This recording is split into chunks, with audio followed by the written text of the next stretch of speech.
নমস্কার। বাড়িতে গৃহসজ্জার জন্য অনেকেই স্ট্যাচু বা মূর্তি অথবা শোপিস রেখে থাকেন। আপনার গৃহে সজ্জার স্ট্যাচু যদি আপনার উন্নতির কারণ হয়, তবে কেমন হয়? যারা শারীরিক সমস্যায় ভুগছেন, তারা বাড়িতে অবশ্যই কচ্ছপের স্ট্যাচু রাখুন। গৃহে কচ্ছপের স্ট্যাচু শারীরিক অসুস্থতা দূর করে, পরমায়ু বৃদ্ধি করে, মানসিক শান্তি ও ইচ্ছা পূরণের জন্য বাড়িতে রাখুন কামধেনু গোমাতার মূর্তি। সম্মান বৃদ্ধি, প্রতিপত্তি বৃদ্ধি ও রাজসিক সুখের জন্য গৃহে রাখুন সুর ওপরে তোলা হাতির মূর্তি। যাদের দাম্পত্যের সমস্যা হচ্ছে, তারা বাড়িতে রাখুন জোড়া হাঁসের স্ট্যাচু।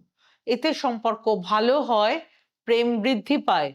উটের মূর্তি বাড়িতে রাখলে দূরের অর্থাৎ ভবিষ্যৎ দেখার ক্ষমতা বাড়ে। সিংহের মূর্তি রাখলে মানসিক শক্তি ও কনফিডেন্স বৃদ্ধি পায়। বাড়িতে সাজাতে নিজের উন্নতির জন্য বাড়ি সাজান এইসব মূর্তিতে।